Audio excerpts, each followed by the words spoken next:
caves hide many secrets. But this cave in Tennessee became a secret hideout for one of the FBI's 10 most wanted, Billy Dean Anderson.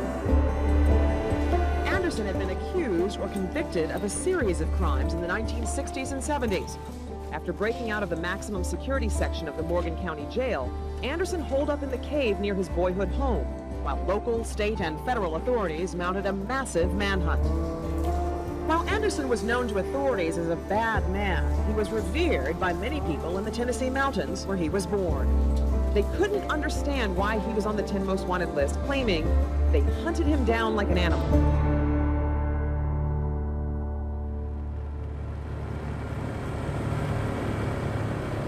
This is really a remote, isolated area. Right at the base of the mountain is where Billy was born and raised, and the cave is also near the base of the mountain.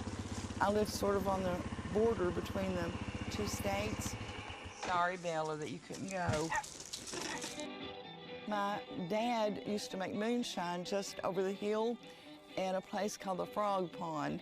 Billy's father made moonshine. My grandfather made moonshine. My dad made moonshine, but I haven't made any yet. So yeah, there used to be moonshine stills all around, in every holler, under every bluff. But that's what people did to make a living. You know, they didn't have much of a choice.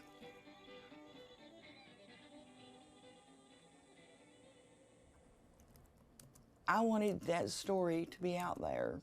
I wanted people to see what our community was like, what our people was like, what our culture was like.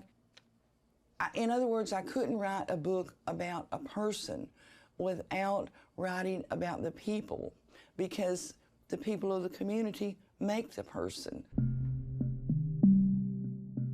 When somebody went on the FBI's 10 most wanted list, these would go out to every law enforcement agency in the United States, all 17,000 agencies, and all 600,000 police officers would see these.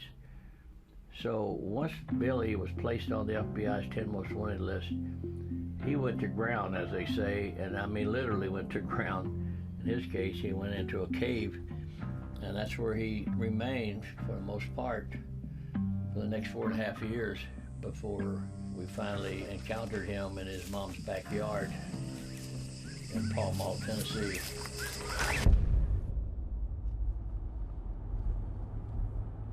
I rode up and down that road for years, all times of the day and night, in the tractor and trailer. And it was like when I would get to where his mother's house was, you know, going north, I would be afraid.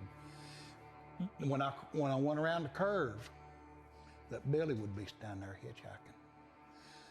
And I knew he couldn't, but it was like I was haunted.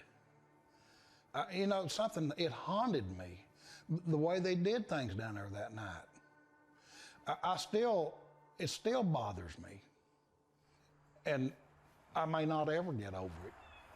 I know for a long time, especially at night, when I'd pass through here, I just had a dreaded feeling, you know,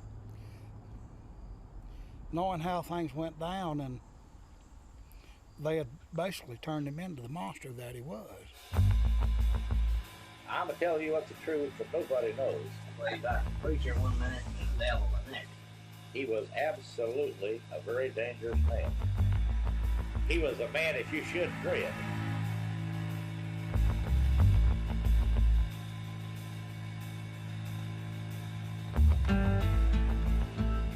When they closed up, they hid all their money in the pool table there and they went pockets. Of course, Billy, he told me he must never got nothing in his life unless he drank, and he got the drink, and they went out there to get him. And it's time to pile the door. When the law drove up, they opened fire on him.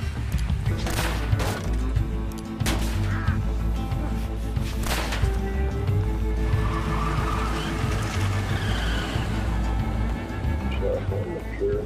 I want to know the truth. Do you think he was just shooting to scare you, or do you think he meant to? You think so? Billy had nothing personal against the guy himself. It was the uniform.